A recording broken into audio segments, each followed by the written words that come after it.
glory, and hallelujah, everybody. It is the morning after with Nick and Big J. Welcome to Wednesday. It is the 8th day of January 2025. My name is Nick. To my right is Big J. Good morning, Big J. Yeah, good morning, buddy. How goes the year 2025 so far for you, my friend? So far, it's not bad. Yeah? Highlights so far? Go. I mean, You coming back to work. We're 8 days in. That's the highlight, Yeah. and it can't be going that great, but Yeah, no, it's great. Work life is best now. if that is your highlight of the year so far, we have got some. Well, like you said, it's early. It's only 8 days in. I know, but you're the one who said it was pretty good, so I was hoping you were going to go give me some examples I'm of it. sorry. That's a I think tough the show is great. My bad. one. No. I was thinking less show related and more personal related. Yeah, that's still the same answer. Wonderful. No follow-up questions, Your Honor. Welcome to the day that we call Wednesday. Big J has a movie review for you. He spent some time watching A Little White Lie on Netflix, starring little Katie Hudson, Big J. Goldie Hawn's daughter. And then Michael Shannon. And then Don Johnson. Those are the three people I can remember from preparing the information yesterday. Is there any other names? Zach Braff makes an appearance. Hey, I remember him from TV Scrubs. Yeah. And the Kickstarter campaign where he stole a bunch of people's money. He made a terrible movie. Wait, which movie was that? I cannot even remember the name of it. It was the follow-up to Garden State. It was entirely crowdfunded, and it completely tanked. And it ended up like proving that he didn't spend all the money that the people gave him. It was weird and dark. Interesting. Yeah, no, he's an interesting dude. And of course, at one point, Big J dated one of your favorites, Florence Pugh. Remember that? Yeah. When they were bumping uglies for a while? I don't remember that at all. But, of course, we have that. We also have Red Hot Chili Peppers tickets to give away over the course of the show today. We got to get people qualified for some free gas Fridays. We're only 2 days away. Free grass? Whoa. Yeah, that's free gas all the time. Out. Come take some grass. And, of course, we're going to be giving that away on Friday, courtesy of Walmart Fuel. So we want you to be a part of that fun. Our friend Craig Gass is going to stop by over the course of the program again today, because Saturday, kicking off his tour here of the United States of America in Boise, Idaho at the Egyptian Theater. So we're going to yuck it up with Craig. He and I were exchanging texts last night, so we're excited for that. Maybe we'll share that with you on the air. We'll see. There was a lot of you talking there, so I don't know. It may not make you very comfortable. And, of course, additional fun and excitement over the course of the program today. That's the goal. We'll see if we can achieve it. Let's kick off the show with some Chili Peppers. It's Give It Away on the X Rocks. Man, she a legend.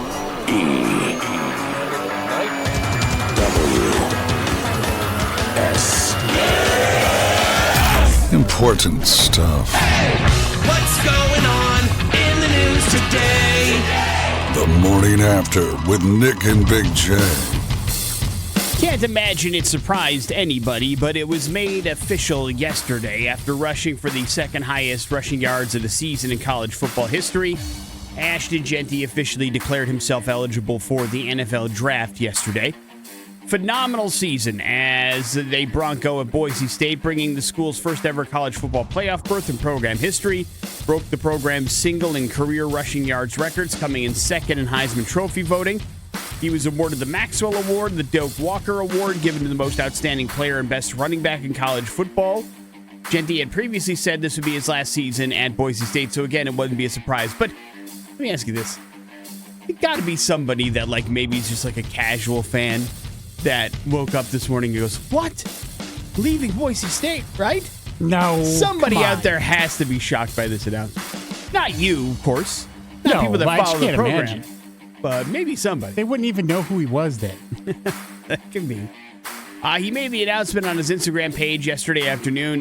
He started his post by thanking God, Boise State, and Big J for their continued support throughout his time there at Boise State. He then officially announced that he was declaring for the NFL draft. So best of luck. Now here it comes with the devalued markation of the running back position in the NFL. Well, that's made a bounce back. What's I your... mean, it's not a complete... True, but not in the NFL draft, at least not yet. Well, they're projecting him first round. I agree. I'm just wondering how high you think he goes. We can say first round, but if he's picked 30... yeah, somewhere in the middle, I would imagine. Middle to the end. You don't think the Cowboys will get him in the top 10? Well, I heard that they were Where are they picking? I thought they were 9. I could be wrong. Yeah, somewhere in there. I've heard that's the projection for him, but who knows? He says that's where he would like to go. Yeah, they love the Broncos players. They need a running back. The question is, if you do you trade down and try to get him there? I don't know. Oh, boy. I don't know. Yeah. You're playing with fire then. We shall see how it all goes. But Ashton Jeanty will be a pro football running back, and I think he's going to be a hell of a one. Agree or disagree, Big J? He can do it all. Speaking of the NFL, the coach carousel wasn't necessarily done yesterday. The Vegas Raiders announced that they were going to let Antonio Pierce go after his first full season as head coach. They are going to keep the general manager, Tom Telesco, who one would argue is probably more of the problem. He was hired for the role last season, according to ESPN's Adam Schefter, but that's going to do it for him. And then, Big J, your dream was denied as the Dallas Cowboys said no, the Chicago Bears cannot talk to Mike McCarthy. I don't know if it was my dream. It's just hilarious. And so apparently the Bears had sought permission to speak with him for their head coaching vacancy. The Cowboys want to keep him off the list, so I guess Mike McCarthy's not going anywhere. So you're going to have him to push around in Dallas again next season. We'll see how that all comes together. Big J, you did not see Gladiator 2, is that correct? I have not seen that yet, no. Do you know anybody that has? Personally? Yeah. No. Like, have you heard any, actual friends of yours say, hey, that's a good movie, or hey, that's a bad movie? No. I didn't either. How did that do at the box office? Do okay? I think it did, right? Yeah, I think it did okay. But Ridley Scott's back in the director's chair. His next project is called The Dog Stars. And Jacob Elordi of fame with the ESPN show, and then he was as well as part of all sorts of different projects. One of the hottest young stars in Hollywood is going to star in that particular movie for Ridley Scott. He'll be taking over for Paul Mescal due to scheduling conflicts. I believe that Mescal was in Gladiator 2. That's why I was wondering about the Ridley Scott-Paul Mescal connection. The film is based on the 2012 best-selling novel of the same name. It is a post-apocalyptic thriller, as it appears every other movie is these days.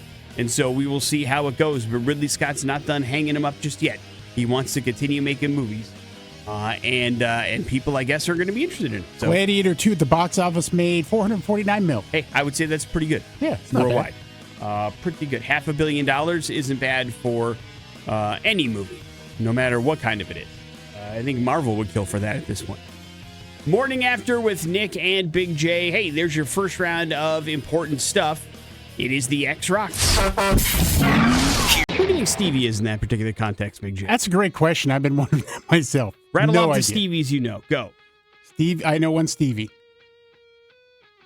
Rattle them off. Great person. Okay. That's it. I just know one. Oh, you're not counting like Stevie Wonder or No, you Stevie said Johnson, the the former ones Buffalo I know. Bills wide receiver? You don't know who Stevie Wonder is?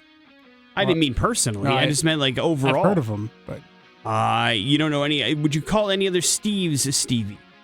Like No. Would it be Stevie Colbert? Maybe. no, I legit know someone named Stevie, and that's it. Is that their God-given names on their birth certificate? That's what I'm saying. Every I Steve can can't be a say that Stevie, for I would sure, say, but- wouldn't it be? Literally their name, but I don't know if it's on their birth certificate. It is the Morning After with Nick and Big J, and we got to work on our self-confidence, Big J, collectively as a group, because according to the Journey of Clinical and Aesthetic Dermatology, Dermatology. they look have out. seen an uptick in what they're calling video conferencing dysmorphia, Big J. Do you know what that is, sir? I'm going to guess it's people that don't like the way they look. Yes, courtesy of all the video conferencing that they've been on over the last couple of years, the Zoom meetings, the team meetings, the Google Meets, all that kind of stuff. It does have an opportunity for your big, beautiful mug to be right back in your face on a fairly regular basis. And a lot of people are going, Jesus H, is that what I look like? Holy cow.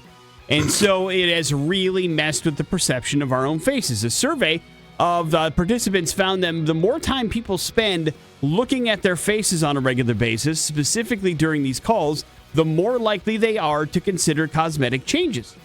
Now, filters, of course, could amplify this effect. That's a thing. There's something called Snapchat dysmorphia. We've talked about that plenty of times as well, which is you never look as good as you do when you throw on Instagram filters or you throw on Snapchat filters, but it's not a realistic portrayal of what you look like in any way, shape, or form. You can't achieve that in real life. Right. And some people seek that out and try to. They're like, well, listen, maybe if I just go to my doctor and tell him I want kind of like a Paris filter on my face, then they'll help me do that and I'll look like that in real life. But that's not necessarily how it looks. But this one's more along the lines of I'm just not happy with the way I look, and less along the lines like Snapchat and Instagram where you're like, I want to look like this. This is just us looking at Zoom calls going, gee, God, man. Holy. This is what I look like? Yeah. Ugh. Not great. Not great, everybody. And so many people who, through video conferencing, have started scrutinizing their appearance more closely than ever are deciding to seek out some way to change the way they look. So let's take this opportunity, Big J, to build up the confidence of people that listen to the show. You're beautiful. You're awesome.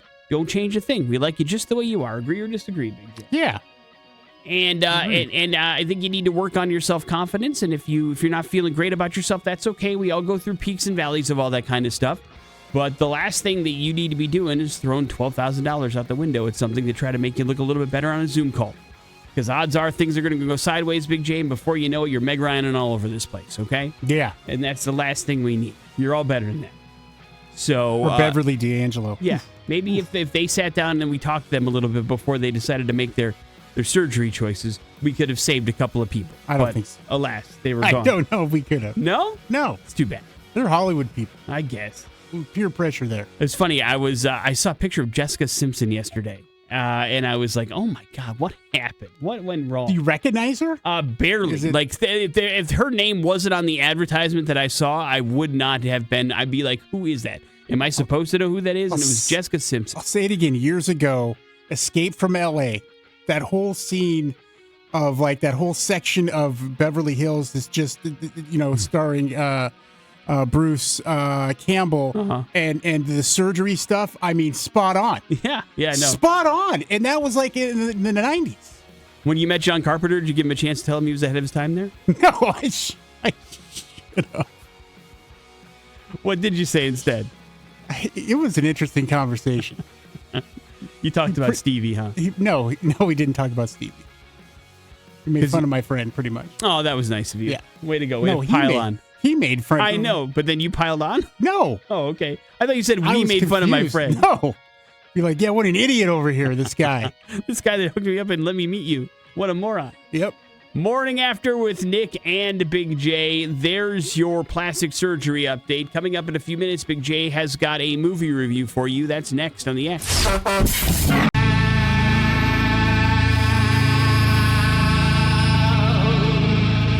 And some KORN falling away from me here on the Morning After with Nick and Big J. Yesterday, gosh, right around this time, you guys selected a movie for Big J to watch on Netflix last night. He did so. That movie was called A Little White Lie. Tell us all about it, Big J. Yeah, first let's talk about the cast because it's, I think, pretty outstanding. You've got Michael Shannon in here, Kate Hudson, Don Johnson. You have Zach Braff making an appearance. And there's two great character actors in here that have small roles. You probably wouldn't know them if you heard their names. Emmett Walsh. Sure. I mean, he's been in He just everything. passed away.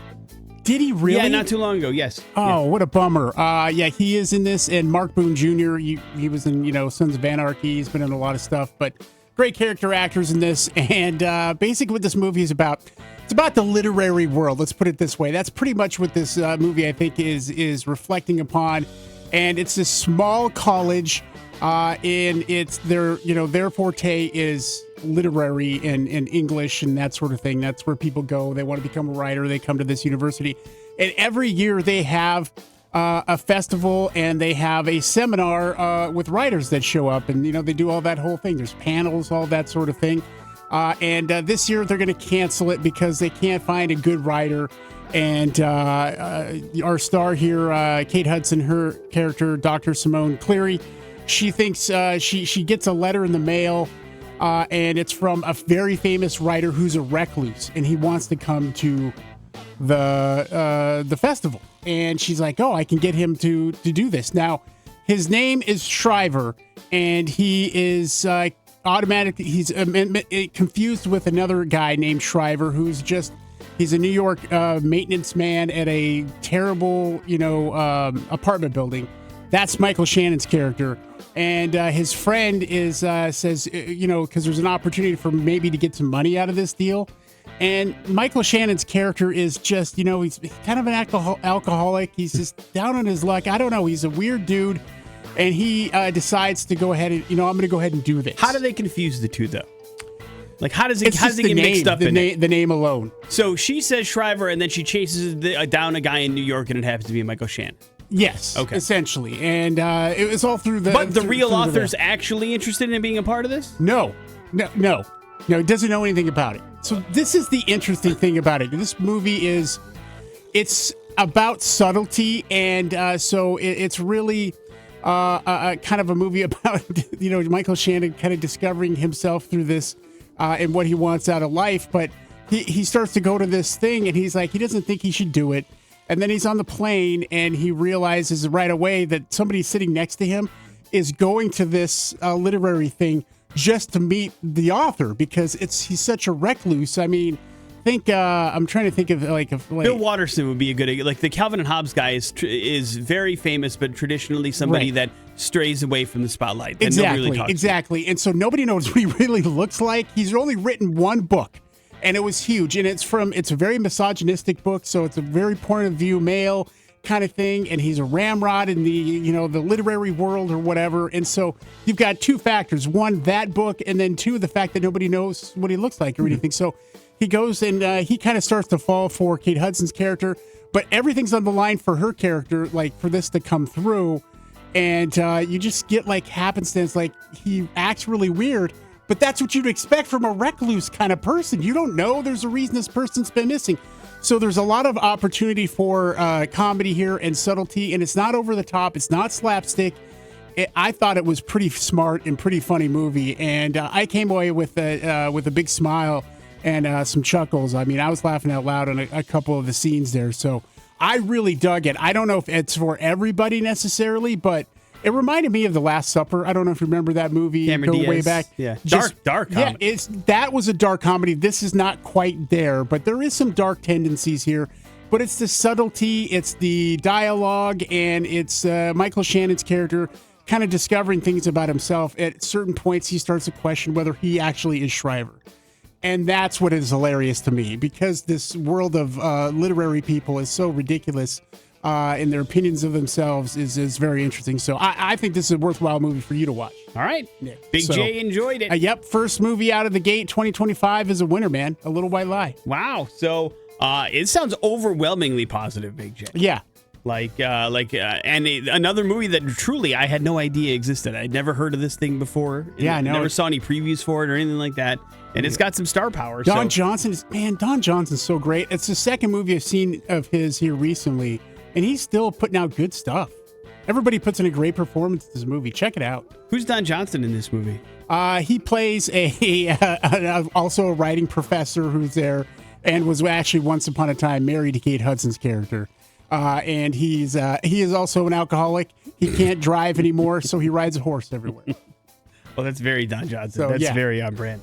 Yeah. Morning After with Nick and Big J. It's Big J approved, A Little White Lie. You can check it out on Netflix. It's available now. Big J loved it. Maybe you will as well. Important stuff is on the way. It's next on the X Rocks. Search of news. Important stuff. Launch newsfeed. On the Morning After with Nick and Big J. Big J Meta, known better probably as Facebook to you and your friends, is going to change some things. They are going to get rid of that third-party fact-checking program that Facebook and Instagram has seen pop up whenever you've had somebody that has shared something that seems like it's a little bit bonkers, and there's been a little notice that says, hey, just so you know, this probably isn't factually correct. That's going away, Big J, in favor of user-generated community notes. What that means, I don't know. I think it's more along the lines of what X is currently doing, where people are voting whether or not it's true or not, which does not make it true, in case you're curious. Just Right. It's really worried about where we're going. But he wants to worry more about free expression and reduce censorship, according to Mark Zuckerberg, citing the need to simplify content moderation policies and collaborate with the incoming U.S. administration to address perceived bias. So all that stuff is going away, and we will see where things go from here. I'm not sure what that means, but I'm guessing it's going back to where it was like pre-2016, where it was the Wild Wild West kind of thing, and people started to realize how easily manipulated we are in our social media feeds, if that makes sense, Big J. Yeah. And I think we're going back to that. And so once again, maybe we're at a point now where the less you're on social media, the better off you might be. Or just not believing what you see. Like taking it as fact. Yeah, you got to believe in something, though. What do you believe in then? Well, I think you have to. Unfortunately, now you have to become an expert in how to read between the lines and, understand that there's a middle space where whatever is being talked about is probably true in some form, but what you're seeing isn't the whole story. No, true, but I think we've also reached a point where, like, you can't even say do your own research anymore, because what that essentially means is somebody will copy the headline, paste it into Google, and then they'll find 19 other crazy articles from incredibly crazy sources that all say the incredibly crazy thing. And so, like, you can't even say do your own research anymore, because you still have to know where you're looking and where you're finding that stuff. And anytime something is mentioned as a creditable source, it's immediately dismissed by whoever may have an ulterior motive towards whatever side they feel it's biased towards. Does that make sense? Yeah. I'm basically saying everything is chaos and nothing is going to be the same again, but I believe it's been that way for some way anyway. Yes. We are surrounded by conspiracy theories and people that believe whatever they want to believe, and you can find 90 other people that believe exactly the same crazy conspiracy theory, and so you basically live in an echo chamber. You find the crazy thing that you attach to that you think is true that probably isn't, and then you find 19 other people that believe that, and you guys do your crazy thing, and that's your belief system, and that's I believe that's the kind of world we've set up for ourselves. To live in an echo chamber and just kind of bounce off each other with the craziness that we all believe. Mm-hmm. What's the craziest conspiracy theory you believe, Big J? Currently? Yeah. I don't think I really adhere to them. Do you think that fog is chemicals? Because that's the new one. Well, there's some evidence to prove that actually was the case. That they actually... It's true. We found it. Well, no, but I'm saying that was... See, here's the problem. Is that actually took place in the 1950s. And that's where the beginning of that starts. And now it's led to a much more evil and, kind of thing. And so that's the problem with conspiracies, is that you can't disprove them at this point. Well, you can't. So, not to the conspiratorial. No, not to the conspiratorial. No, you cannot. Is what I'm saying. Once somebody believes something, that's it. Listen, in my like high school years, I was a huge conspiratorist. I don't know if whatever that means, but I believed in all the conspiracies, man. The Illuminati, all of that, the Bilderberger. I mean, all of it. And then at some point, it's just like, okay, what am I going to do about it? Here's nothing, because it's not real. Well, the other side of the coin is, and I think the real issue is, nobody admits when they're wrong anymore. I do. I admit when I'm wrong all the time. Yeah, but you're in the vast anybody that is of any kind of importance doesn't admit when they're wrong anymore. They spin it some other way to make it seem like something else is actually correct in what they said. Nobody will just straight up admit, yeah, I biffed that, I screwed that up, or you know what, you're right, I was wrong when I made those statements. I have looked into things, and what I said was not. We just can't do that anymore. I'm not sure where that started or when that started, but we're going to hear a lot more of it. That's for sure. Big J, the Dallas Cowboys last week released two-time All-Pro and rushing champion Ezekiel Elliott to try to help him get one more shot at an elusive Super Bowl ring. Well, he has caught on somewhere to try to chase down that ring. He is signed with the Los Angeles Chargers and will join them for practices ahead of their playoff matchup between the Texans on Saturday. He went to the playoffs 4 times with the Cowboys, but never made it past the divisional round. Big J, will he make it past the divisional round with the Chargers? He might. Good chance. You think so? Sure. You think the Chargers are going to go into Houston and win that game? Oh, yeah. You do? I think Houston's a mess right now. Okay. We will see how it goes, and then good luck to. It's a good place for him because Jim Harbaugh loves to run the ball. True, but I think he's just on the practice squad. I imagine he might get elevated to the roster for game day, but he would be the third string running back, would be my guess. Behind Dobbins and Edwards, he's not going to jump either of those guys. Do you think so? No, I don't think. Right. So he's got He's got some work But to do. both those guys have been injured here, especially in the last few weeks. So that makes sense. Disney Plus has greenlit a pilot for the TV series adaptation of the novel Holes. If you remember, it was a hit book, and then it also made it into a movie starring Shia LaBeouf, Big J, back in the day, and that was a big hit for Disney. Now they're going to revisit the property and turn it into a series this time around. Story follows a teenage girl sent to a detention camp for a crime she didn't commit, by the way, Big J. And that's where campers are forced to dig holes by a ruthless warden. And fun and hilarity commences from there. And so there's going to be a TV series coming soon to Disney Plus. You can revisit that if you were a fan of the original stuff. Morning After with Nick and Big J. There's your important stuff for the 7 o'clock hour. We got ourselves some We're Going to Hell action next on the X. Here's Troy up. Oh man, we're going to hell. Won't you join me in my own private hell? The Morning After with Nick and Big J on 100.3 The X Rocks. To Canada we go for today's We're Going to Hell story, and a motorist there found themselves in a situation that maybe at some point in your life you'll find yourself in. And that is they're driving down the road, and they see somebody driving in their general vicinity, and they're like, whoa, dude, this dude is hammered. Hammered! Like, definitely witnessing some unsafe and drunk driving in my general vicinity. What do you do, Big J? You got to get on the horn. Call 911.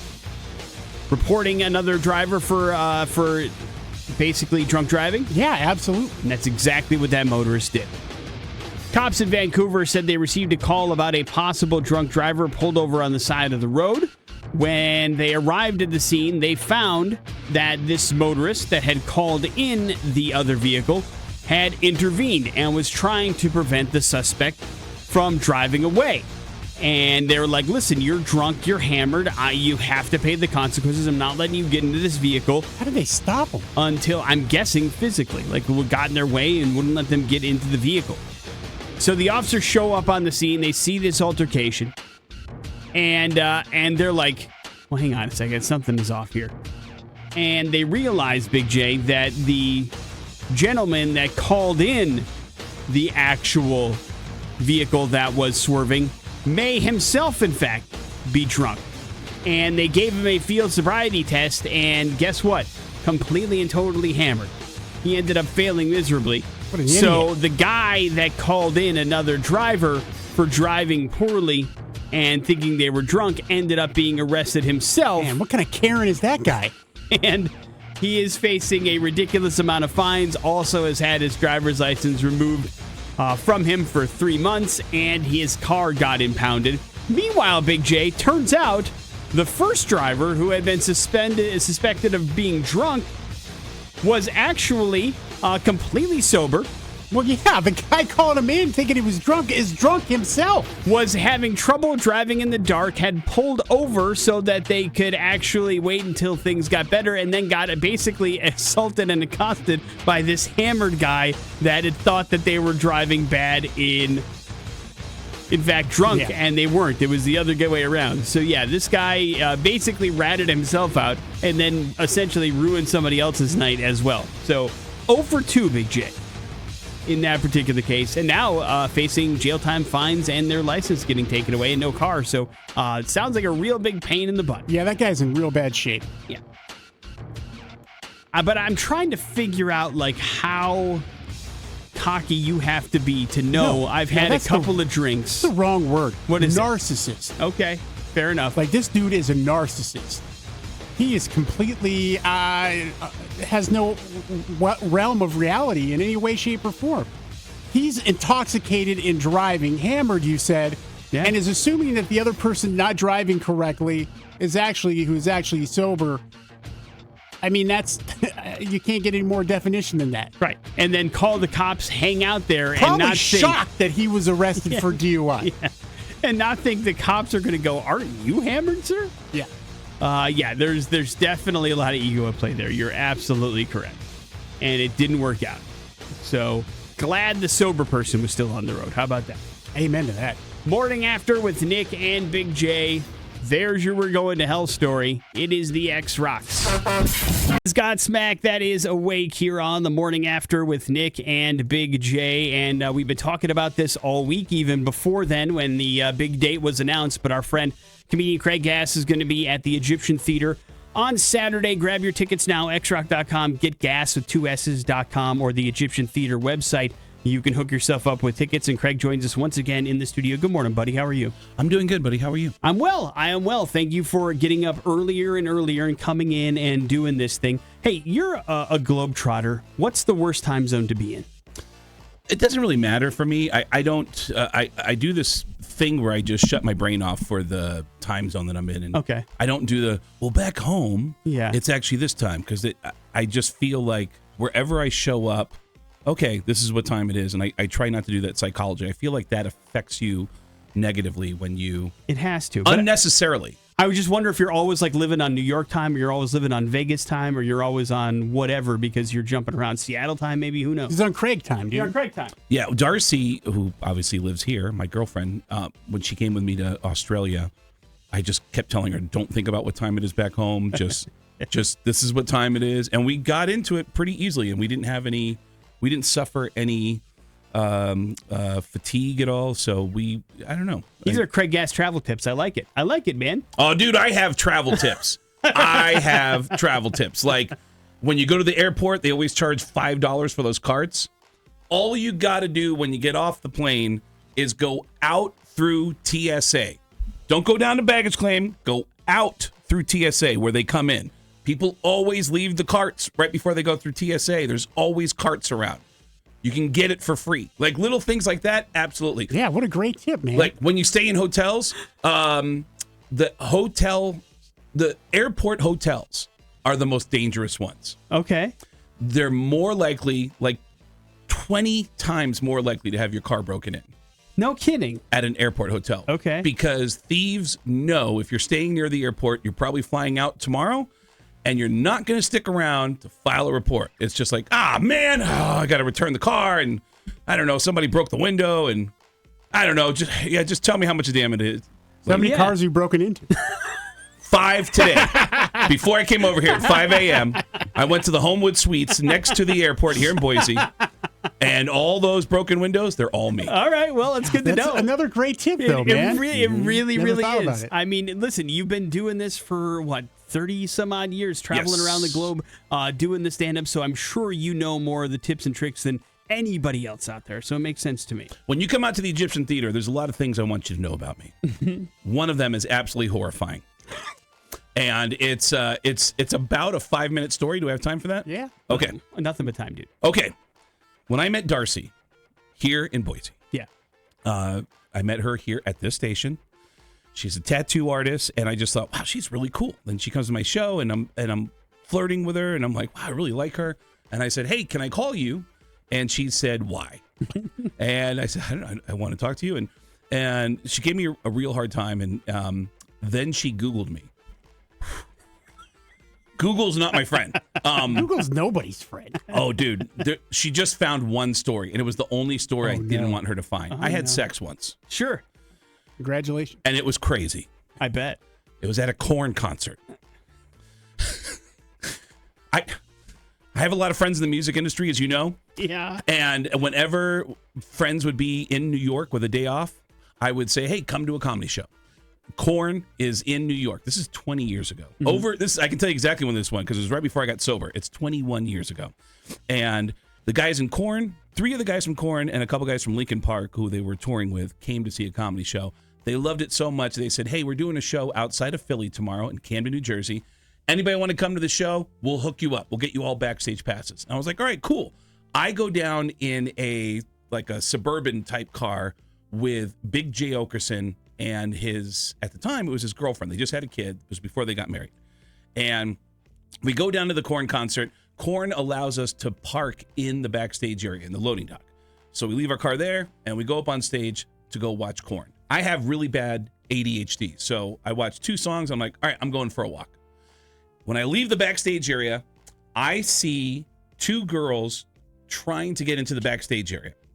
And they're talking to the security guard. They're really attractive. And when I walk past them, they go, "Hey, can you get us backstage? We're trying to get backstage." And I go, "You girls are hot. What is the problem?" It's like, that's what hot girls do, is you get backstage. And they go, "You're not so bad yourself." And I go, "Well, well, then we should be making out right now." And they go, "Let's go." And I went, What? "Are you serious?" And they go, "Yeah." And I go, "You serious?" And they go, "Yeah." And I go, "Can you hang on 1 second?" I go backstage. I go in the production office and I go, "Dude, there's 2 girls. They're really hot. Can I?" And they go, "Yeah, dude." They give me a couple passes. I come out to give them the passes. They have a third girl with them, and I go, "Who are you?" And she goes, "Oh, I'm friends with them. And do you know a guy named Frank who works for the band?" And she's giving me some story, and I go, all right, just follow me. I bring them backstage, and I walk them down to the car in the backstage here, and I go, "Wait here. I'm going to get another pass." I realize I have a pass in the car. Mm-hmm. I open up the door. I grab the pass out of the glove box. I hand it to the third girl. She says, "Thank you," and kisses me on the lips. And we start making out. Yeah, sure. One of the other girls makes a comment. I look at her. We start making out. The third girl makes a comment. I look over at her. We start making out. And then we start getting really weird in a very public place. And I said, "You know what?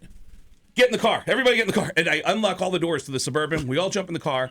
And then I spend the next 45 minutes making love. Oh, congratulations, man. Making love? And dude, I'm sitting in the passenger seat. In a car? Dude, it's a Suburban. It's this big. Okay, so here's Right. one girl. That's how I would classify it, is all. One girl is in the passenger seat with me. The other 2 in the back are coaching.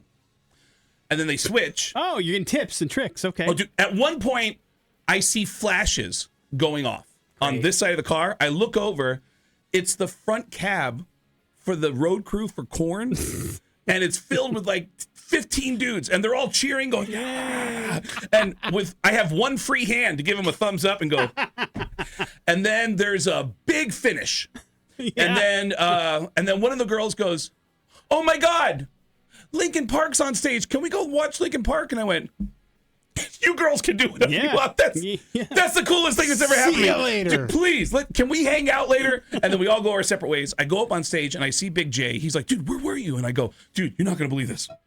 I just had sex with 3 girls at the same time in your car." And he goes, "Gas, please tell me you're joking." And I go, "Why? What's wrong?" He goes, "That's a brand new car." And I go, "Who cares about your car? Are you serious?" And he starts yelling at me in front of Carla to the point that I think he's putting on a display for her, because I'm like, "I just told you the coolest thing ever. Why are you yelling at me?" And he goes, "We're leaving right now, dude. You just ruined our night. We're leaving." And I go, "Okay." And he goes, "Right now." And I go, "Okay, dude." And we head down to the car. And that is when this story becomes the greatest story of all time. We get to the Suburban. Carla unlocks the driver's side door. She starts looking around in the car and she starts screaming. Big J comes over and goes, "What's wrong?" She starts whispering to him. He turns around and he goes, "Good job, Gas. Good job." I go, "What's wrong?" He goes, "One of your girls stole $400 out of Carla's purse." Oh my God. 2 minutes later, we realize there's jewelry missing from the car. Oh. 2 minutes after that, we hear a cell phone ringing underneath the driver's seat. One of the girls left her phone in the car, and she's trying to get her phone back. Carla picks the phone and goes, "Hello? Hi. No. Yeah, no. We're actually at the... Do you remember the car you were just at with our friend? Yeah, we're at the car. Yeah, if you come back right now, we'll give you your phone back." She hangs up the phone. She grabs a police officer and says, "Excuse me, sir. We were just robbed, and 3 girls just robbed our car, and they're coming backstage to get their phone." And the police officer goes, "All right, hold on a second." Gets on the radio and he goes, "We got a robbery backstage. We're gonna need some backup. We're gonna need robbery in the backstage area." The backstage gates open, and over the next couple of minutes, 1, 2, 3, 4, 5 police cars come into the backstage area. They all get out of their cars, and they're all standing around Carla as she explains to them what's going on. It's 11 police officers.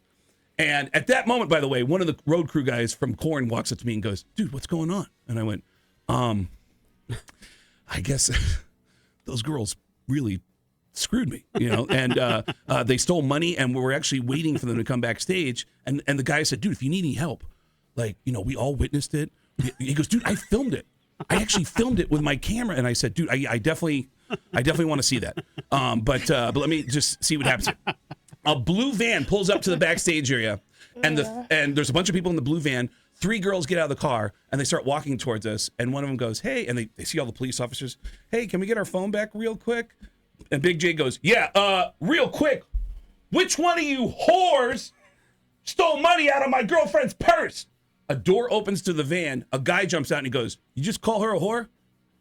That's my wife. I'll kick your ass. He goes, that's your wife? Craig, come here. Come here. He goes, did you not just get done telling me that you just had sex with all three of these girls at the same time? Is that what you just said? That you had sex with all three at the same time? Another door opens to the van. A guy jumps out, second guy, and goes, you say this guy just had sex with all of our wives? And everyone freezes. And then they all start yelling. And then in the middle of all the yelling, the girls are being frisked. The cop comes over to Carla and says, listen, these girls have money. You can't prove whose money it is. But as far as your jewelry and the stuff that's missing, they don't have it. We have to let them go. All right, let's let them go. They all jump in the van to take off. Everybody pulls out in the van with everybody in the van staring at me and me going, Yeah. They all want to kill me. As they pull away, all of Carla's stuff is underneath the van. All the jewelry and everything. Brian from KORN, he goes, isn't that your stuff right there? And they go, that's our stuff. And then they're taken off. The cops get on the radio and they go, hey, we have a vehicle that's trying to leave a robbery. Be on the look. There's a blue van, New Jersey license plates. All the police officers on the property of the Tweeter Center go to make a barricade to block them from getting out. The police helicopter for the city of Camden, New Jersey is flying overhead trying to locate the van. They locate the van. They block them right in front of the main entrance to the concert venue, and they pull all the girls out, and they start arresting them right as Linkin Park is coming off stage. 20,000 people are coming out, and all they see is cop cars everywhere. And they're like, what's going on? And only 3 or 4 people know what's going on. They're like, dude, that guy had sex with all 3 of those girls, and they're all going to jail. They're all going to, everybody's like, yeah, you're the man. And I just remember thinking, this is the greatest night of my life. If you ever have sex with 3 women at the same time, you want police cars and Linkin Park performing and people cheer. It's completely insane. Awesome. And then we go to the police station in Camden, New Jersey, where everything I'm telling you is public record now because they all got arrested. And at the end of the night, I end up, Big J. Okerson and I are leaving, and one of the husbands is in front of the police station. And he said, Craig, can you just tell me what happened? And there's no way of saying this in an edited way. I'll just say this. If you come to the Egyptian Theater on Saturday nights, I will tell you what I said to the husband. But I told him specifically what happened. He said, I'm not going to hit you. I'm not going to assault you. I just want to know the truth. My wife said nothing happened. And I said, dude, and I told him a really rough thing to where Big J just looked at me and said, how do you do that and have a guy shake your hand? Come to the Egyptian Theater, egyptiantheater.net to hear what it was that I said to them. But it was truly the greatest thing that's ever happened to me. That's the first thing Darcy saw. I've been sober now for 20 years. I've never done anything like that again. But I did get tested a lot after that. I can imagine. That's probably the way to go. And every month. And now you've got a wonderful girlfriend out of this whole deal. An amazing girlfriend from right here in Boise. Life is cyclical. The hell of a way to lose your virginity, bro. Craig Gass is in town on Saturday night. We'll have plenty more from him coming up on the way here on the GetGas.com. GetGas.com.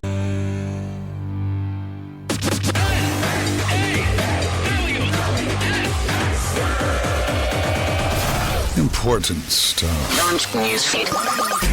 On the morning after with Nick and Big J. Doesn't get more important than Craig Gass coming into the studio. What? It's true. Today, What?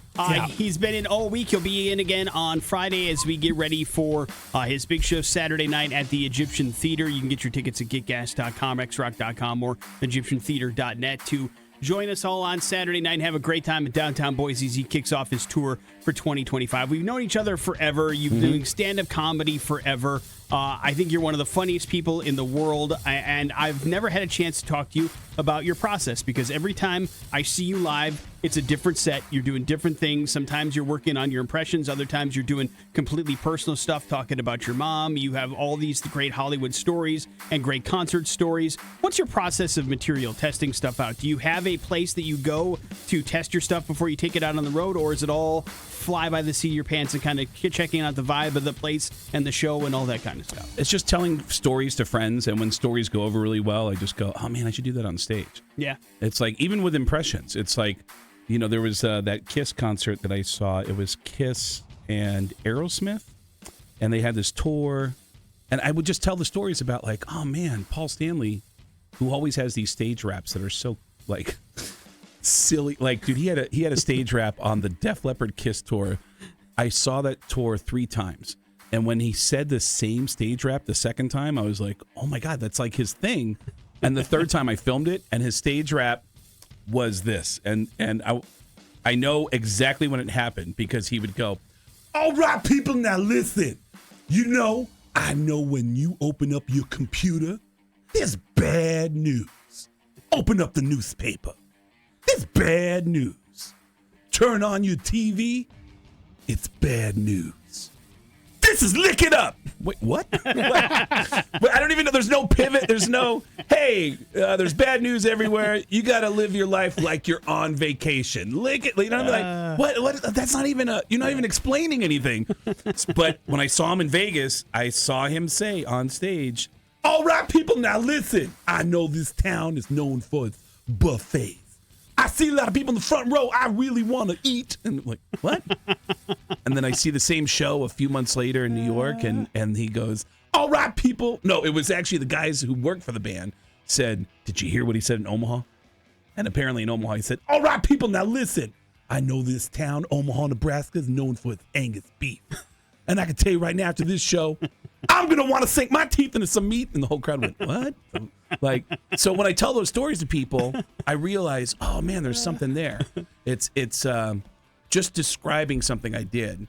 Like, I've told you about the prank call that I made to Tom Arnold the first time I ever met him. Right. And I'll tell the story, and then I go, oh man, I should do this on stage. This is a funny story. And which was that I called him in his hotel. Someone told me what hotel he was staying at. And Tom Arnold picked up the phone, and he goes, hello. And I said, Tom, it's Sam Kinison. Sam Kinison had been dead for 6 years at this point. And Tom Arnold goes, hey, buddy, how you been? It's good to talk to you, man. And I go, listen, Tom, I need some help here in the afterlife. Whatever you need, buddy, I will help you with whatever you need. And I said, well, what I need is some cocaine. Yes, whatever you need. And I go, well, just here's what I want you to do. First of all, I want you to front me the cash because I don't have any money. Front me the cash, and then I want you to buy some cocaine, and then I want you to fly to Los Angeles. And then when you get to Los Angeles, this is where it gets tricky.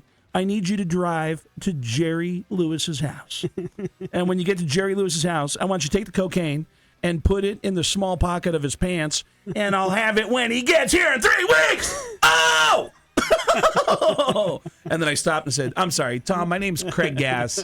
I'm a stand-up comedian. I'm a huge fan of yours. And he said, man, that impression is so good that I need to call my sponsor right now. That's how good it is. And what is your name? It's Craig Gass. Do you have like a tape or anything? And he asked me to drop off a tape at the hotel with my information on it. He called me a week later and said, hey, I saw your tape. I think you're really funny. If you ever need anything, any advice, whatever, here's my phone number. And I never called him. No? No, but I started doing the impression to ruin his life at the Super Bowl. And I'm going back to the Super Bowl in 3-4 weeks, where at the beginning of the week, there's always radio people broadcasting that are looking for content because nobody gets to the Super Bowl Monday, Tuesday, Wednesday. It's always Thursday and then Friday. It's insane. Mm-hmm. So Monday, Tuesday, Wednesday, radio buddies of mine are like, dude, can you join us and pretend to be somebody famous so it sounds cool in, Des Moines? And I'll be like, yeah, sure. And I'll jump on the air as Tom Arnold, because that's the only sports guy I can do an impression of, who used to host Best Damn Sports Show. And I'll go, full-blown Tom Arnold. Hey, it's Tom Arnold. Yeah, we're here at the Super Bowl, and it's pretty exciting. A lot of famous people are coming into town. And I was actually at a Cocaine Anonymous meeting last night with Brett Favre. I probably shouldn't say it out loud, but Brett's a big cokehead. And his sponsor is Bryant Gumbel. Bryant's addicted to upskirt porn. Again, I shouldn't say this on the air, but he's always pumping off at work. And then I'll just start naming random sports figures and attaching them to addictions. And every year, the internet will attack the real Tom Arnold and go, dude, it's supposed to be anonymous, dude. What's your problem? And Tom Arnold will fight every single individual and go, hey, did you notice that Gene Simmons and Sam Kinison were on the air, and that guy's been dead for 30 years?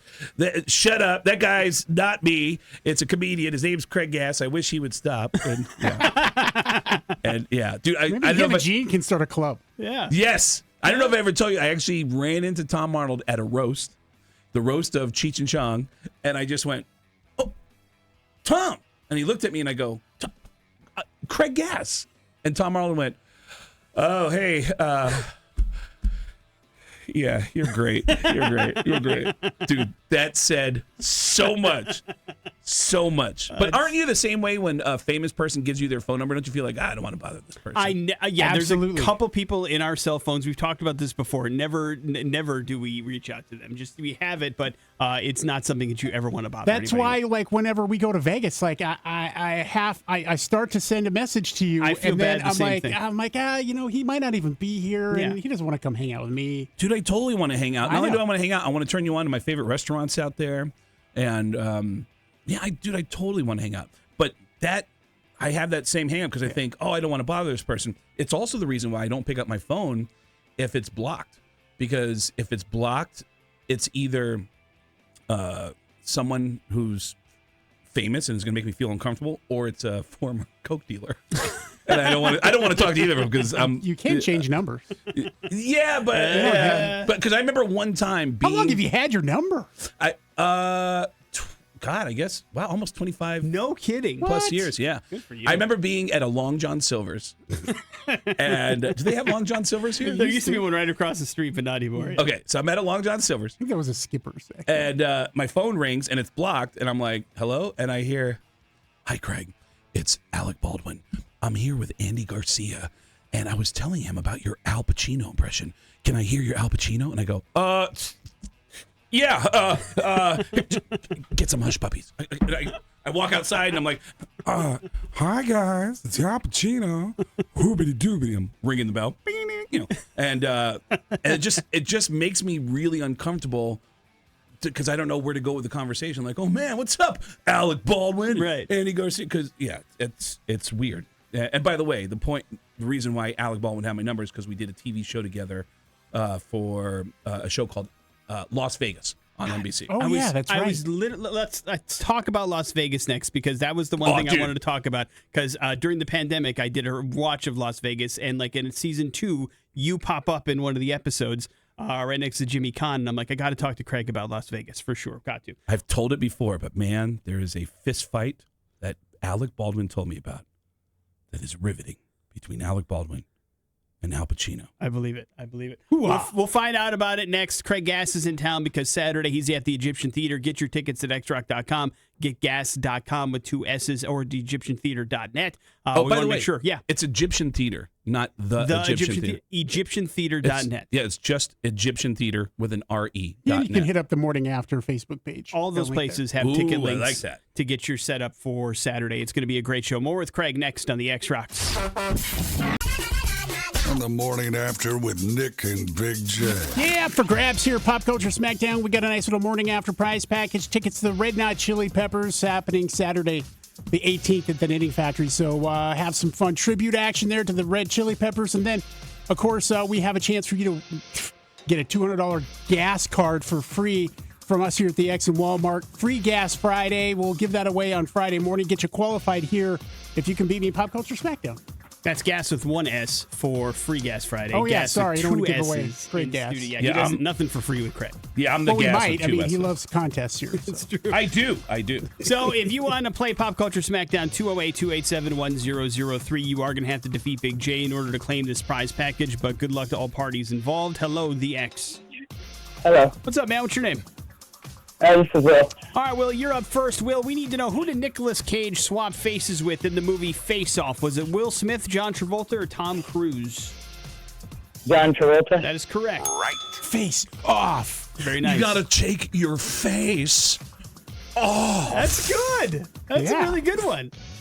Big J, we need to know what cast member of The Big Bang Theory actually has a real PhD. That'd be Mally Biakin.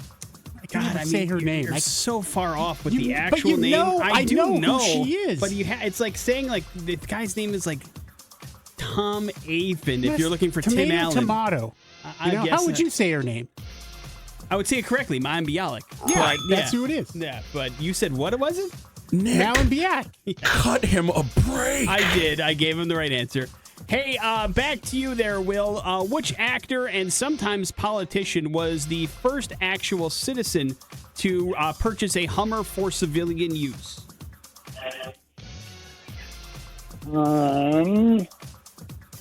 Actor, politician being the big giveaway there. Yeah. Drove around Sun Valley all the time. Was once the governor of California. Oh, is Arnold Schwarzenegger? Right. Nailed it. Just give him the prize. I know. Big J, what You TV only show? needed 5 hints. What TV show takes place My in the, one new impression, I'm going to drive in the ground. the fictional city of Mockingbird Heights? Which city? What TV show takes place in the fictional city of Mockingbird Heights? Let's go with Sex and the City. Oh, nice Craig Gass reference, but no, the city is New York, of course, in Sex and the City. Yeah. What if I said you definitely watched a movie made by Rob Zombie about this? Salem. Salem What? Witch? No. Salem, Massachusetts? It's not a TV show. No. House of a Thousand Corpses? Not a TV show.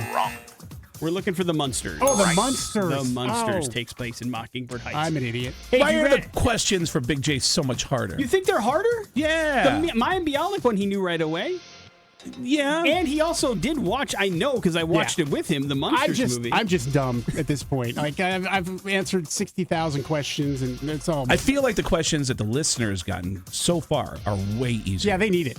They do, and also we do need to have a winner at some point. Otherwise, it just okay. becomes an endless string of Big J getting pop culture Craig, questions. I've never won Pop Culture Smash. Really? No. That's not true. Sometimes we've had listeners that just hang up, and there's no prize given away. But I don't get a prize. Congratulations, Will. Your salary's the prize. Congratulations, Will. You got yourself tickets to go check out the Red Hot Chili Peppers, as well as get qualified for Free Gas Friday. Hang on one second. We're going to yap it up with Craig Gass more next on the X Rock. And Nicolas Cage.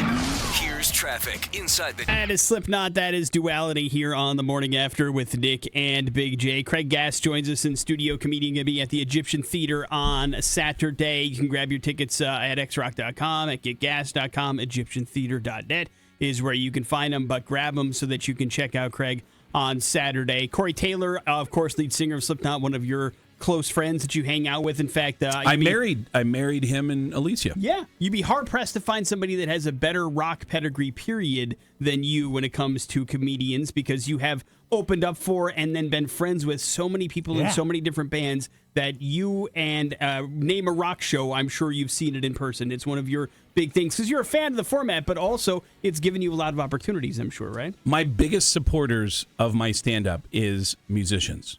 And those are the biggest gigs, like opening for Metallica, being the first comedian to open for Metallica, System of a Down, Pantera. By the way, that Metallica, you guys know the story, but opening for Metallica was the result of a prank phone call. I actually prank called Lars Ulrich, which is what led to me opening for Metallica. I did we had a midday guy at K-Rock where I was working, who was doing afternoons in St. Louis. And he said, I had a gig in St. Louis. He said, when you come here, you can hang out for the whole show. I get to St. Louis, and I drive to the station. He's got Lars Ulrich on the phone from his house in San Francisco. My buddy knows it's a big deal. He keeps Lars Ulrich on the phone without playing any music, any commercials, and without a delay. Which, with Lars Ulrich, every fifth word was a doozy. And I get into the studio, and I go, dude, are you still going to have me on? He goes, I can't get rid of him. I don't know how to get rid of him. And so we hatched a plan on how to get rid of Lars Ulrich while he was talking to St. Louis. And my buddy goes, hey, Lars, let me just, no, I agree. No, that is cool. But, okay, let me just stop you right there. For those of you just joining the broadcast, we have Lars Ulrich on the phone from his house in San Francisco. And Lars, you're not going to believe this. And he points at me and he goes, grab the mic. Lars, we have a couple of guests that want to say hello to you. We have Paul Stanley and Gene Simmons are in the studio right now, and they want to say hi. And Lars goes, is that really Paul Stanley and Gene Simmons? Yeah, guys, say hello. Hey, Lars, this is Paul Stanley. And this is Gene Simmons from Kiss. I'm going to get right to the point, Lars. A lot of people steal from Kiss. You know it, I know it, but on the new Metallica record, I think you've gone a little too far. I'll give you a perfect example. I want you to name one song on the new Metallica record that you think is completely original. And Lars goes, I think all the songs are pretty original. Right, but if you had to pick one song, what would it be? I guess if I had to pick one song, And he gave me a song title, and I said, "That's a great song, Lars. But I liked it the first time I heard it when it was called Beth." And he went, "How do you hear Beth in the middle of Metallica? Doesn't make any sense." And he started arguing with a fake Paul Stanley and a fake Gene Simmons when my buddy jumped in and said, hey guys, let me just interrupt for 1 second. Lars, we have a talk radio station next door to this station that has a movie critic that comes in every Friday and does movie reviews. And he gets real movie stars to come in to talk about new releases. And he has Christopher Walken in the studio who wants to say hello. Do you mind saying hi to Christopher Walken? Is that really Christopher Walken? It is. Lars, I love Metallica because I love cocaine. I love cocaine. And he started having a conversation with the fake Paul Stanley while fake Christopher Walken, while fake Paul Stanley and fake Gene Simmons are arguing with him. And then for some reason, I started throwing in people like Phil and Samo and going, hey, Lars, check it out. I'm here too. And then my buddy goes, hey, you guys aren't going to believe this. Hey, Lars, we have Sam Kinison in the studio. He wants to say hello. Hey, Lars, I don't know if you remember me, but we used to do Blow. Oh! And then Lars goes, didn't that guy die like 15 years ago? And they go, yeah, it's really weird, right? And then finally, my buddy goes, hey, Lars, we're just messing with you. This is our comedian friend, Craig Gass. He's in the studio. He's promoting a show. And Lars goes, dude, are you going to be in St. Louis when we get there? And I said, no, I actually live in New York, so I will not be here. And he said, well, the next time you come to Metallica show, I'd love to hang out with you, you know? And I said, I'd love to hang out with you too, Lars. I love you. I love you. And I thought, that's the coolest thing ever. Yeah. But when I got home, our producer, Gary Delabate, came. It was like a week later. He goes, hey, so kind of a funny story, but one of the guys at Elektra Records is trying to get a hold of you. You got to call this phone number because apparently the guys in Metallica are trying to get in touch with you. And then I called this guy at Elektra Records, and he said, I don't know who you are, but Lars Ulrich wanted me to reach out to you. Apparently you're a comedian. You do impressions. We're doing a promotion in Denver, Colorado in a couple of weeks to promote this new album that we have. And Lars is taking over a radio station. And it's going to be called Late Night with Lars. And he wants you to do impressions as his sidekick. And so, sight unseen, Lars Ulrich bought me a plane ticket, flew me to Denver, and I co-hosted this radio show with him. And the next night, he introduced me to his band, which is where that incredibly famous line comes from. Because, as you guys know, my whole family is deaf. Mm-hmm. He walks me into this dressing room. It's a locker room where the Broncos get ready for games. And he goes, hey, man, this is Craig. This is the guy who does all the voices. And check it out. His whole family is retarded. I go, they're not retarded. They're deaf. What do you do? That's like, you're messing my whole story up. And we all became friendly. I started hanging out with Lars. And then I called Lars when they announced they were going to do a special show in New York City before the night after the Video Music Awards. It was one night at the Bowery Ballroom. It holds 1,000 people. You can't buy tickets. The only way to get tickets is to win them at my radio station that I was working at or at the Metallica fan club. And I called Lars and said, if Metallica had any balls, you would let a comedian open the show. And he called me back and said, hey, man, I talked to James and Kirk, some of the other guys, and yeah, come down, do a couple 15, 20 minutes, whatever it is you do, and let's have some fun, huh? Ha! And I got to open for Metallica because of that. And then because I opened for Metallica, Jerry Cantrell heard about that and said, you should do a tour with us. He gave me a tour.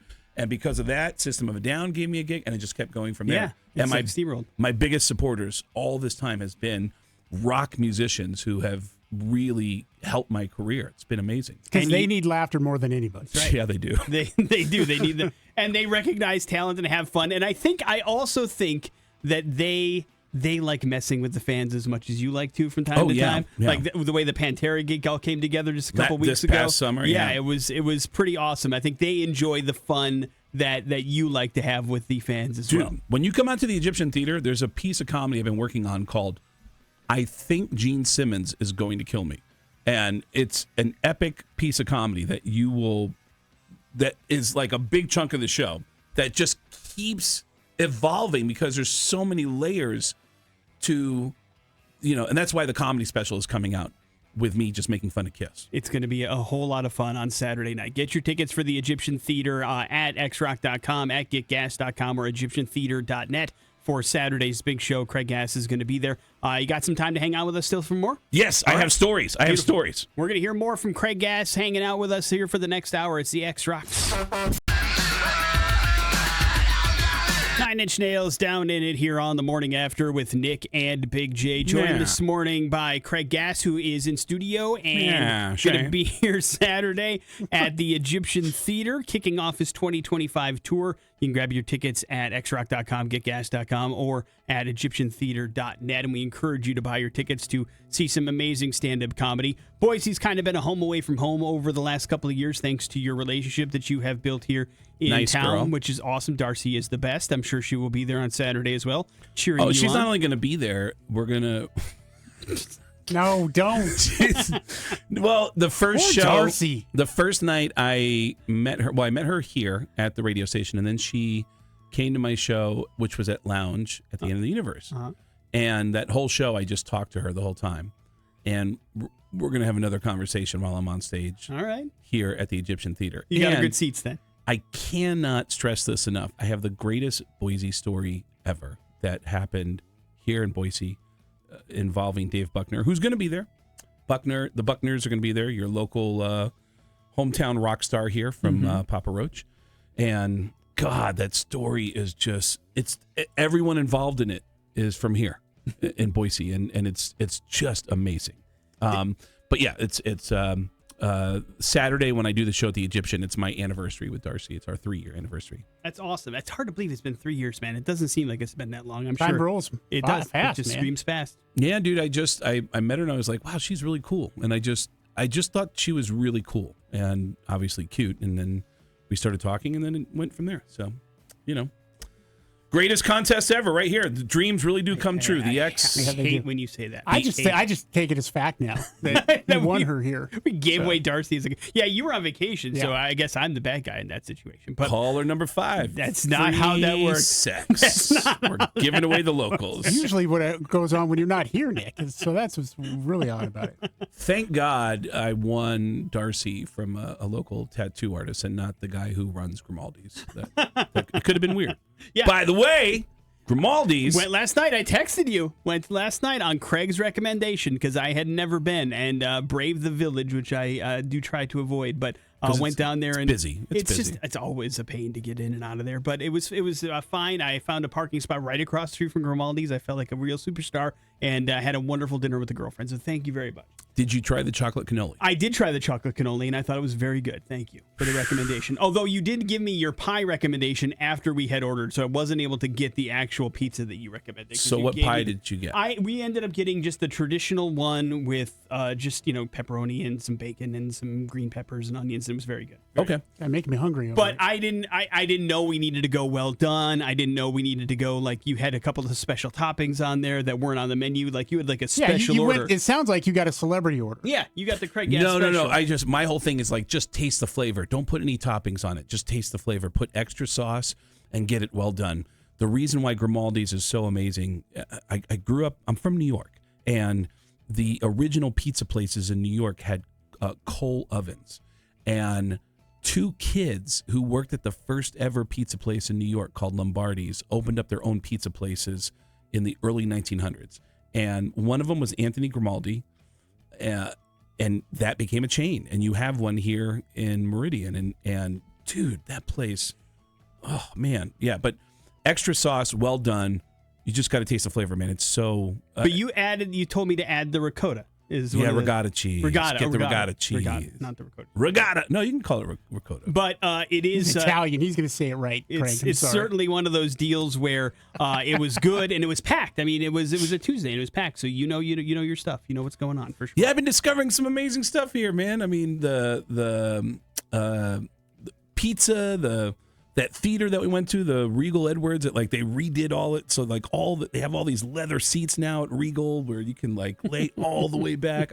I love looking at the theater and seeing that the closer you get to the front, the further back the chairs go. So you can actually, it's just a great aesthetic to just lay back and just be right in the front row, just looking at a giant screen. And so there's a lot of things I've been discovering here in town that have been amazing for food. You as a globetrotter, it's very impressive that you enjoy Boise as much as you do because you've been to Australia. You called New York home for a long time. You live in Vegas. There's plenty to do in the places that you call home. So for you to give a thumbs up to Boise is a pretty nice recommendation. I should point out that I'm usually funny, and I'm performing this weekend at the Egyptian Theater. Odd. And I want to share a story about that. I ran by Big J and I said, "Have I ever told you the story about Christopher Walken and the fist fight?" And he didn't know that story.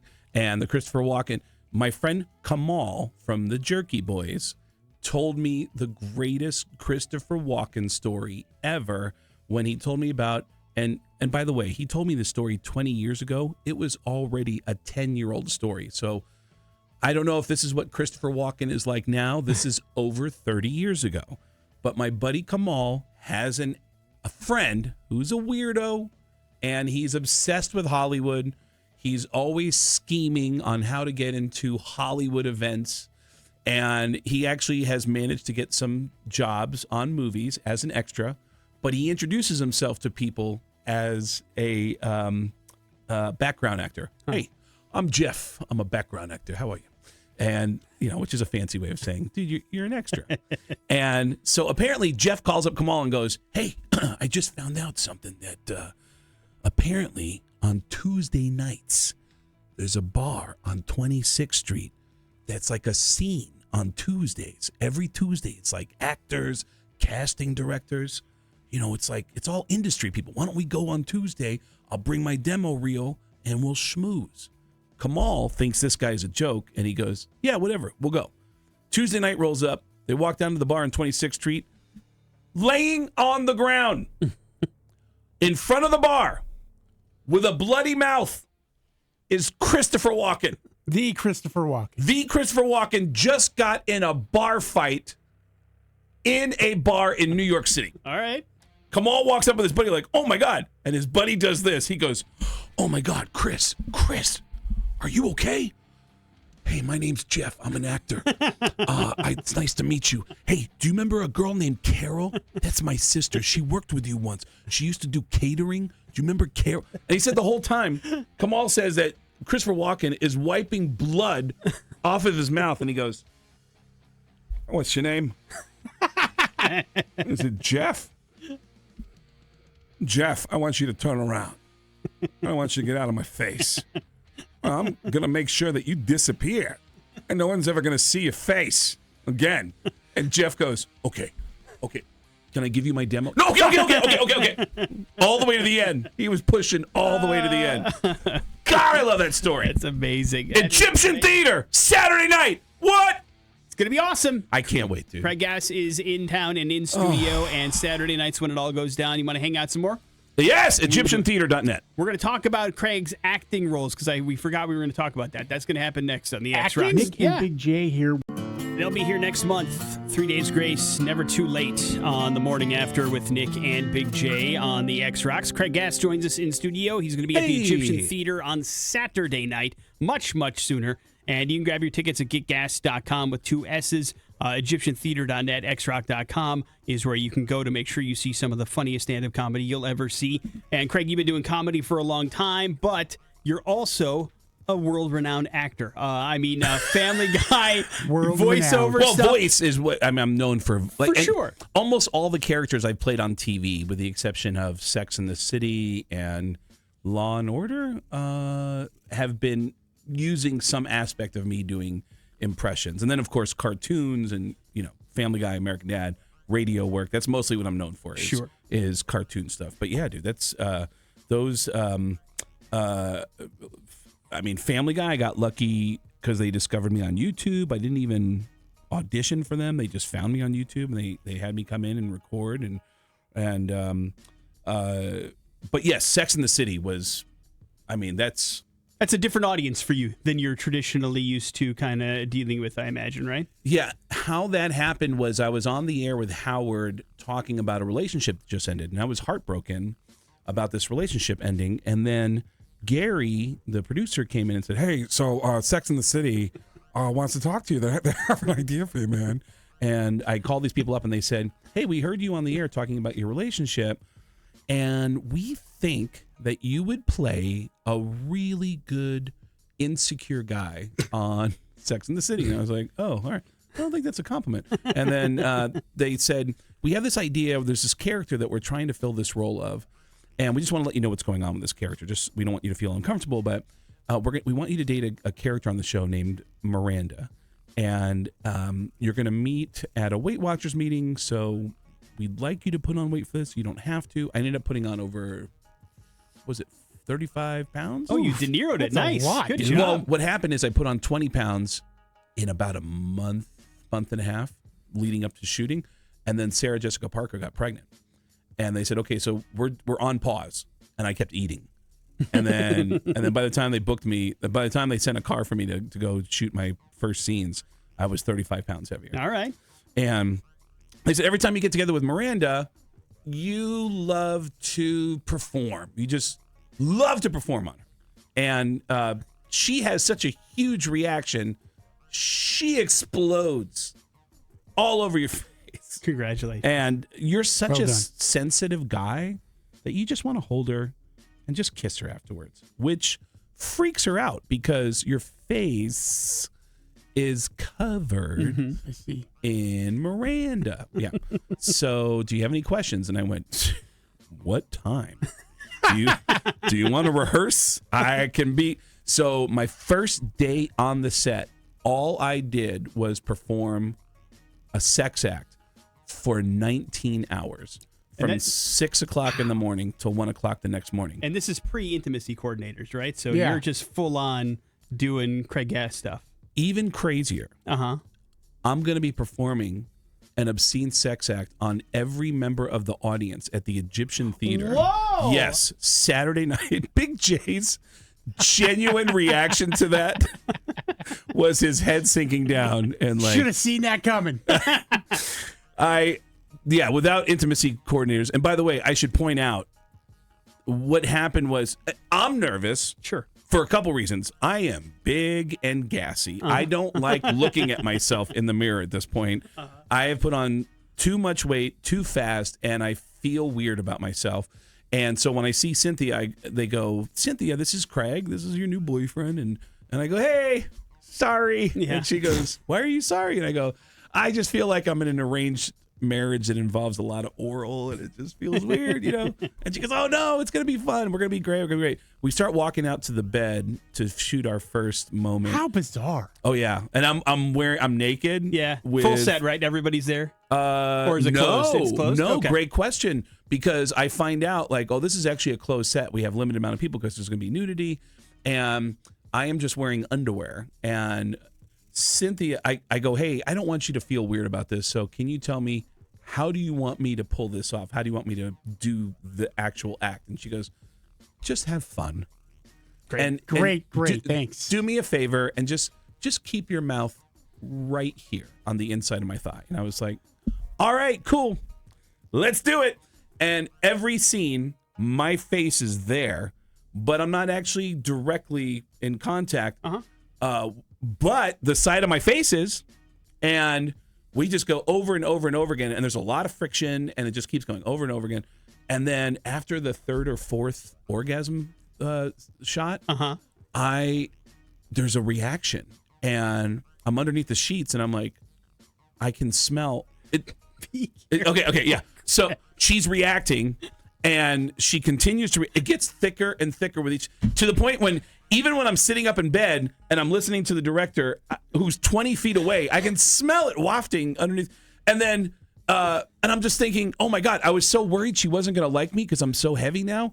But she clearly, this is the greatest day ever. Like, this is so awesome. Yeah. And then in between takes, I'm trying to get to know her because my face is in her crotch. You're friends. And then so my face is in her crotch. You're lovers at this point. Really. We're doing it. And then all right, cut. All right, we're gonna reshoot. And they do the cameras. And I lay down next to her and I go, so tell me about yourself. What do you And at one point I said, because we met at Weight Watchers because she had just had a kid. She's trying to get rid of her baby weight. And I said, so you have a kid in real life, right? And she goes, I do. And I go, oh, that's cool. So are you married? And she goes, no, I've been dating this guy. And, I go, how long have you guys been dating? And she goes, oh, God, 13 years? And I go, you've been dating a guy for 13 years? And she goes, yeah. And I go, how's that going? And she goes, it's whatever. She was totally over it. And I went, wow. So you're thinking maybe you got it in here. What was it, a year later? First of all, she got knocked up that weekend.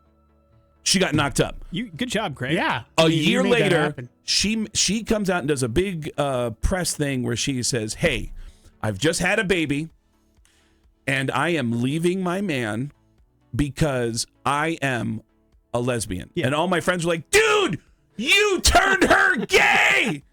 You turned her gay. And I was like, dude, that is my kid.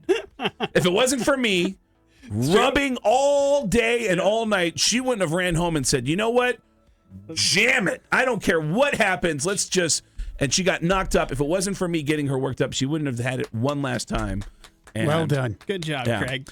Everyone gets a baby at the Egyptian Theater on Saturday night. Quite the promise. Everyone's going to get a baby. Well, listen, that's the kind of worked up you get when you go to a Craig Ash show. I'll tell you what. So you're going to want to be there on Saturday at the Egyptian Theater. And dude, can I just say one more time? Yeah. After all the years of coming here and performing in bars, performing at comedy clubs, and making it to the Egyptian Theater, I'm so excited about this moment.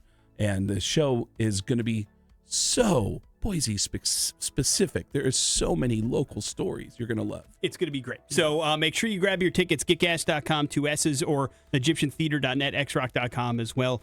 Saturday night at the Egyptian Theater. One more time, Craig Gass coming back. It's next on the X.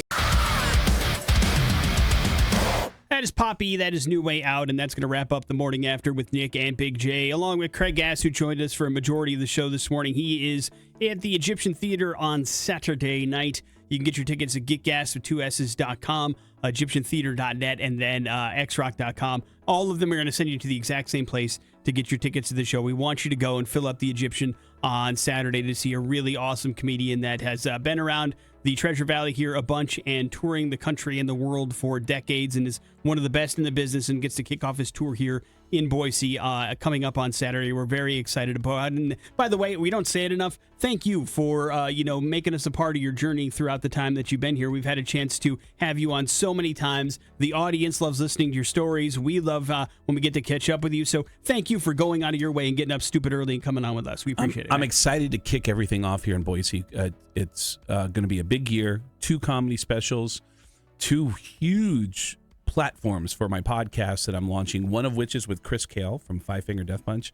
And side note, unrelated to this conversation, that was Poppy. I didn't know that was. Yeah, it's Poppy. That girl is. I'm Poppy. That girl is banging. In the parlance of our times. She's banging the guy from Creed, the singer of Creed. Scott Stapp? Yeah. Are you getting a mix. sure? We actually know exactly what you're talking about. Oh, it's not Poppy? It's not Poppy. Not Poppy. It's another person. We know who though. I don't know if they want to. Yeah. We feel better if you blew up her spot instead of we blowing up her spot. All right. So can I keep guessing? I'll text you the name of the person that it is. All right. And hey, how about this? We're gonna play an amazing game. Okay. You text me the name, and on the spot, just like I did a few breaks ago with Nicolas Cage. Yeah. I am simply going to do an impression of this girl, and you can guess it. Okay. Okay. All right. I can't wait for this. Yeah. Well, yes, you're right. Yeah, okay. All right. Okay. So we have confirmed. All right. Now, yes, you're right. I was wrong. It wasn't Poppy. It's this girl. Now I'm going to do an impression of this girl, and we'll consider this a blind item. But I'm about to do a perfect impression of this girl. All right. Keep in mind, my impression of this girl sounds exactly like Al Pacino. Here we go. Boy, that house just fell on me. Hooah. All right, there you go. That's my impression It's of that girl. It's a really good hint, too, as to who we were talking about. That was a really good hint. So. Well played. Yes, of course, Scott Stapp banging the Wicked Witch of the East, in case you were curious. But, How do we all know that? How do we all... Because I heard it from a friend that was working with Creed. So how did you guys hear about it? Same thing. A friend that was working with Creed okay. is the one that told us. And we were talking about doing something with her around this area and told that that time frame was no longer available because she was going to be on tour with Creed for those reasons. Whoa, So that's funny. That is how we found out about that particular stuff. Biggest jerk in rock? If you had to name biggest jerk, that guy's just a dick. In the world of rock, I don't know if we've had any real experiences. Oh, we've heard a lot of secondhand stories, but the people that we have heard a lot of crap about have been pretty nice to us. Well, I would say this. I've had some run-ins in the past because I've been here, 25 years. So there's been some people who, weren't the greatest. And then years down the road, they turned into a different person. Like, we had problems with Chad Kroeger from Nickelback. He was a really big jerk back in the day. Yeah. And then was very nice later. Can I tell you an amazing story about Chad Kroeger? Sure. A buddy of mine who does personal security, he's been Slash's bodyguard now for probably about 10 years. He lives in Vegas, too, and he's going to come see me next. I'm starting a residency in Vegas at Jimmy Kimmel's Comedy Club in Vegas. And the first time he came to see me in Vegas, it was the first time I got to hang out with him where he wasn't working. And when he's doing personal security, his job is literally all day until the artist goes to bed. So he can't hang out. So it was my first time hanging out with him, and I got to ask him, how did you get this job? And he said he started out doing personal security for rappers for years. And then his first rock gig is he got a phone call from somebody who manages Nickelback, and they said, we have a problem with our singer from Nickelback. And dude, this problem made me respect Nickelback so much. He said, the problem is our singer, whenever he's out in public, he has the occasional trolls that will walk up and go, Nickelback sucks. And every time somebody does it to him, he turns around, pow, he knocks him out. Okay. And every time he does that, it costs us about 60 to 80 grand to handle the situation. We need to pay somebody a few grand a week to save us from paying out 60 to 80 grand a week. And that was the reason why he was brought on the road, is to do interference between Chad Kroeger and the trolls. And I was like, I actually admire the guy for going, what'd you say? Bam, bitch. Yeah. That made me a Nickelback fan. There you go. And because this is before the Nickelback hate, though, that he came through, right? I mean, correct. Yeah. Yes. This is. Oh, you mean when he was being a jerk to you guys? Yeah. Oh, I've seen him do some unclassy things for sure on multiple occasions throughout a good 7 to 8 year period. And then recently you touched base again. Nicest guy in the world. Like, it couldn't be more respectful and apologetic. Although Scott Stapp was the same way from Creed. Yeah, also I think, a really big jerk, and the last couple it, years have been great. We were talking about this earlier. I mean, with your KORN story. Yeah. I mean, imagine how much has changed for you personally since that happened, that event. Right. It's the same for a lot of us as individuals. Like, I'm not the same person that I was in 2001, in 1999, when I started working here, completely different person. Right. So, your maturation and all that sort of thing. And then you throw into the fact that, these guys are celebrities, rock stars, substances are involved, plus situations that most people can never even fathom or understand what's happening. So, I mean, people change over time. And I think, you grow up and mature and realize, hey, I was kind of a jerk back then. Yeah, there's developing a sense of humor about yourself, I think, is the greatest sign that you've matured. Yeah. Which apparently has happened with Gene Simmons. His son, who comes to the Comedy Store all the time, has told me over the years that he said, dude, when you started doing your impression of my dad, it was right when he started to develop a sense of humor about himself and he started laughing at himself. If you would have done your impression of my dad like 5 years earlier, and I'm not kidding, he literally would have tried to find you at a gig and he would have just beat the crap out of you. Like, he really had a bad chip on his shoulder and couldn't laugh at himself. But you hit him right at the right time. And now Gene Simmons just, he's almost like a elder statesman. I thought he was trying to kill you. We've Saturday. had moments. Save it for Saturday. Yeah, when you come out to I'm so confused. Come out to the Egyptian Theater on Saturday, and I'll explain in detail what actually has been going on with. I thought he was Gene. trying to kill you. I'm my biggest fear, and I talk about this on stage, and I will on Saturday at the Egyptian, is I don't want to be alone with him. Paul Stanley keeps offering me gigs to do stuff with Kiss, where all he wants me to do is just make fun of Gene to his face. and Gene just sits there and takes it, because Paul actually runs that band. He actually, people think, oh, Gene Simmons. No, it's Paul. Paul really runs that band, and Gene is second in command. But Gene has developed a good sense of humor about himself. And again, when you come out, you'll hear a lot of Gene Simmons jokes at the Egyptian. And I'm just grateful to be here. I'm grateful for this town. I've really I just love coming here. I'm here all the time now because of my girlfriend, and I'm excited to talk about her and my friends here in Boise on stage. We love you, buddy, and we are always happy to have you come on by. And Saturday night's going to be a lot of fun. Make sure you grab those tickets again. Getgas.com with 2 S's, EgyptianTheater.net, and then xrock.com if you want to go on Saturday. You're coming back on Friday, right, for a little bit more fun? Coming back to have some fun. Awesome. And to explain exactly who it is that's having sex with Scott Stapp. Wonderful. Morning After with Nick and Big J. Thank you, Craig, for coming in. We will see you guys tomorrow. It's the X Rocks.